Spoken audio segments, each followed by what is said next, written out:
Le sommet du G20 de cette année a été terminé. Les dirigeants ont promis de renforcer la coordination de leur politique afin de favoriser le redressement de l'économie mondiale. Plusieurs réunions bilatérales en marge du sommet ont également attiré l'attention.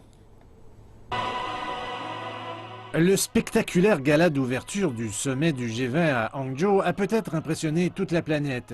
Mais quand vient le temps de parler des choses sérieuses, les dirigeants des pays membres font toujours face à des défis de taille.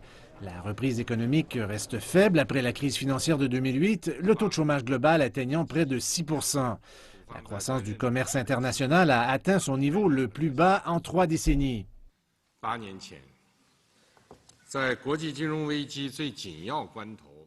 Il y a 8 ans, le G20 a été chargé d'une mission de tirer l'économie mondiale de sa fâcheuse position à un moment difficile de la crise financière. Cette mission a été réalisée dans un esprit d'entraide et de partenariat. Aujourd'hui, l'économie mondiale se trouve encore une fois à un moment crucial avec d'énormes défis à relever.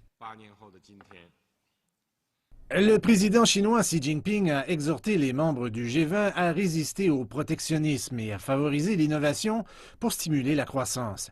Selon lui, l'économie mondiale ne peut guère se rétablir sans politique macroéconomique coordonnée entre les membres du G20 et un esprit commercial plus ouvert. Après avoir entendu son discours, je pense que la Chine a beaucoup changé.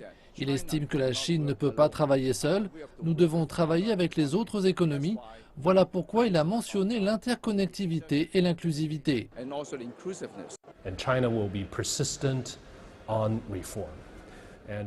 Et la Chine sera persistante en ce qui concerne les réformes. Il a même utilisé le mot Zhuang Xiduanwan, ce qui signifie un guerrier qui pourrait aller jusqu'à s'ouvrir les veines pour atteindre un seul but. Cela représente une grande réussite que la Chine soit l'hôte du G20.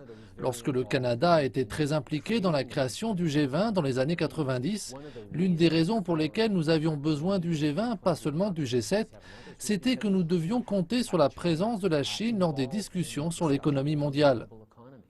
Je pense que la Chine a confiance en son économie. C'est un excellent modèle pour le Brésil et d'autres pays faisant face à une reprise économique.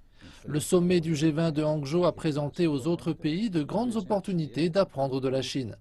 En marge du sommet, des réunions importantes ont fait les manchettes. Le président Xi a rencontré son homologue américain Barack Obama. Des différends persistent sur des questions épineuses comme la mer de Chine méridionale, mais le consensus sur l'accord sur le changement climatique a été salué de façon unanime. Le secrétaire général de l'ONU, Ban Ki-moon, n'a pas manqué de souligner l'importance que ces deux pays ratifient l'accord de Paris.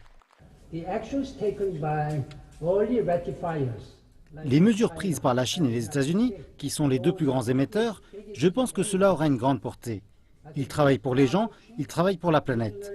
Les objectifs de développement durable et le changement climatique sont profondément liés.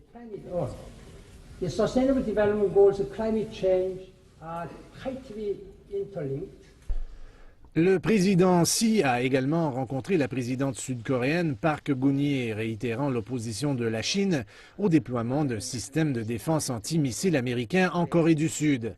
Xi Jinping a averti que la situation pourrait dégénérer si le problème n'était pas bien géré. Les économies du G20 représentent les 2/3 de la population mondiale et plus de 80% du PIB et du commerce mondial. Il est largement considéré comme la plateforme la plus efficace pour la gouvernance mondiale. En dehors de la sphère politique, une des grandes réussites du sommet du G20 cette année est que Hangzhou, qui n'est pas aussi célèbre ou développé que Beijing ou Shanghai, ait attiré l'attention de la planète. Le gala d'ouverture sur le lac de l'Ouest a renforcé la confiance locale et les nouveaux gratte-ciels de la ville ont présenté sa stature et son influence mondiale en pleine croissance.